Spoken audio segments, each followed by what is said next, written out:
Welcome top news today. Whether U.S. President Donald Trump's declaration of Jerusalem as the capital of Israel is akin to an act of vandalism, only time will tell. There can be no doubt it will boost his support among evangelicals and conservatives, although less so among American Jews, who appear to be split on the president's announcement at home and allow him to assert that he has fulfilled a campaign promise. It is far less certain he can leverage his move to facilitate an Israeli-Palestinian peace deal, something that has eluded U.S. presidents since Jimmy Carter a generation ago. Those who have voiced opposition in blunter terms than usual are European politicians, including French President Emmanuel Macron and Federica Mogherini, who runs the foreign affairs of the European Union. They understand only too well that the scenario implicit in U.S. recognition of Jerusalem as the capital of Israel is a rejection of the notion that any Israeli-Palestinian peace deal would have to involve either West Jerusalem as the Israeli capital and East Jerusalem as the Palestinian capital, a shared control of Jerusalem to serve as the capital of both countries. The future Palestinian state would consist of non-contiguous parts of the West Bank to allow Israeli settlements there to remain under Israeli control. The Palestinians would have to surrender the right to demand recognition of the right of return for Palestinians who fled Israel-Palestine during the wars of 1948 and 1967. The Europeans find themselves in the uncomfortable situation of bankrolling many projects in the occupied West Bank and Gaza while having no voice in decisions made in Washington. What is supposed to be an essential part of EU foreign policy is a charade that fools no one. As the United States under Trump charts an increasingly solitary course on climate, the World Trade Organization, Iran, etc. The question of how far the European Union will dare diverge from the United States remains. Will Trump's unilateral decision on Jerusalem make the Europeans bolder? Developing a Middle East policy independent of the United States is more difficult in 2018 than it would have been 2 decades ago.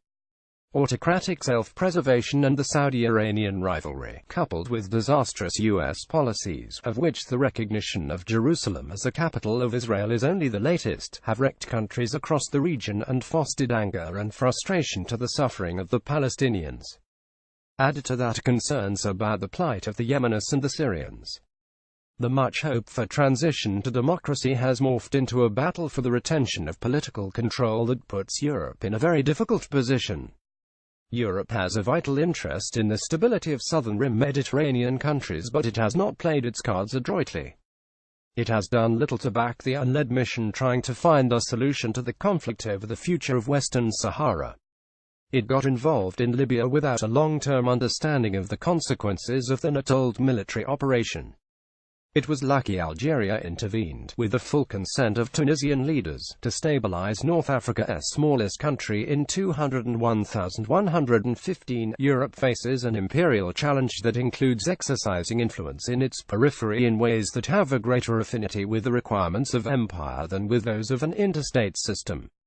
As Herfried Munkler notes in his book Empires, Europeans must keep up a two-way relationship with a more powerful United States. They must take care that they do not simply provide resources for its operations and step in afterward to handle the consequences, without having any say in the political military decisions. In other words, they must resist marginalization. They must also attempt to prevent collapse on the periphery without being drawn into a spiral of expansion that would overtax the European Union. However, EU foreign policy is already suffering from imperial overstretch without being an empire. Until recently, Europeans tended to emphasize their economic strength and visualize the relationship with the United States as one of equilibrium. In so doing, they overlooked and downplayed 2 points: the erosion and collapse of the United States would pose greater problems for Europe than it would solve, and the prospect of equilibrium with Europe could induce the United States to turn more to a military solution. The uncertainty over future American policy that the unilateral behavior of Trump is creating, not least over Jerusalem, only adds to Europe's discomfort. As EU relations with Turkey deteriorate, Russia re-enters the region and the Saudi-Iran rivalry proceeds apace, the European Union finds it next to impossible to formulate a coherent set of responses. Trump's unilateral decision of the status of Jerusalem offers another example of the United States walking away from internationally binding agreements. The United States might yet leave the internationally sanctioned nuclear agreement with Iran. The Europeans have no option other than to stand up to the United States, however uncomfortable that may be.